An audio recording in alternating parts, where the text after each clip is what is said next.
Moving on to geosphere, the fundamental concept of the rock cycle. The rock cycle is a fundamental concept that describes the process through which rocks on Earth form and transform over time. So this would indicate the formation and transformation of rocks that are on Earth. Okay, formation of igneous rocks. Rocks pushed deep below Earth's surface can melt, which forms magma, and magma that reaches surface through volcanic activity is called lava. So, when magma or lava cools and solidifies, it forms igneous rocks. The lava that the volcano previously spelled out solidifies, thus forms into rocks. Now, the formation of sedimentary rocks. Weathering breaks down igneous and other types of rocks into smaller fragments known as sediment. Erosion transports sediment from its original location to new areas, and deposition occurs when transported sediment settles in a new location, and sedimentary rocks are formed when deposited sediment undergoes compaction and cementation, and this is a process called lithification. Formation of metamorphic rocks. Existing rocks, whether igneous, sedimentary, or metamorphic, it can be exposed to intense heat and pressure due to geological processes. And these conditions cause the existing rocks to undergo metamorphism, resulting in formation of metamorphic rocks. Metamorphic rocks can exhibit dramatic mineral composition, texture, and structure changes.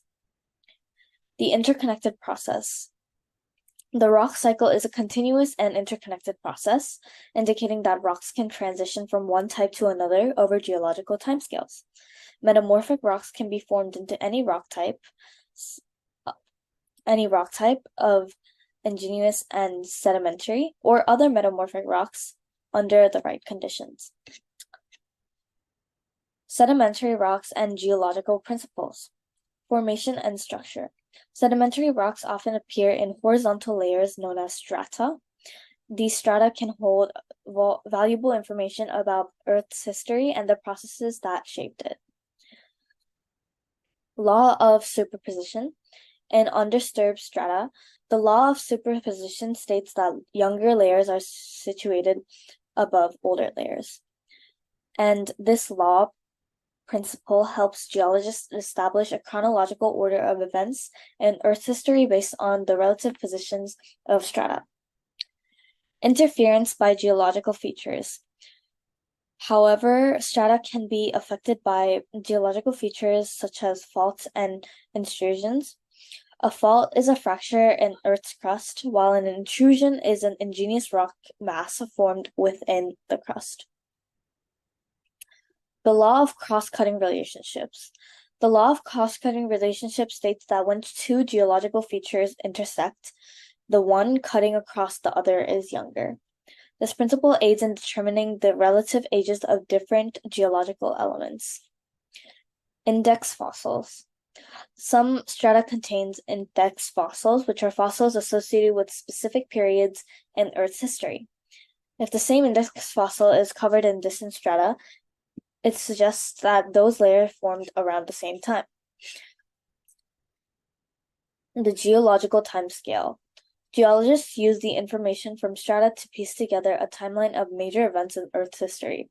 This timeline, also titled the geologic timescale, helps us understand the sequence of geological and biological changes over millions of years.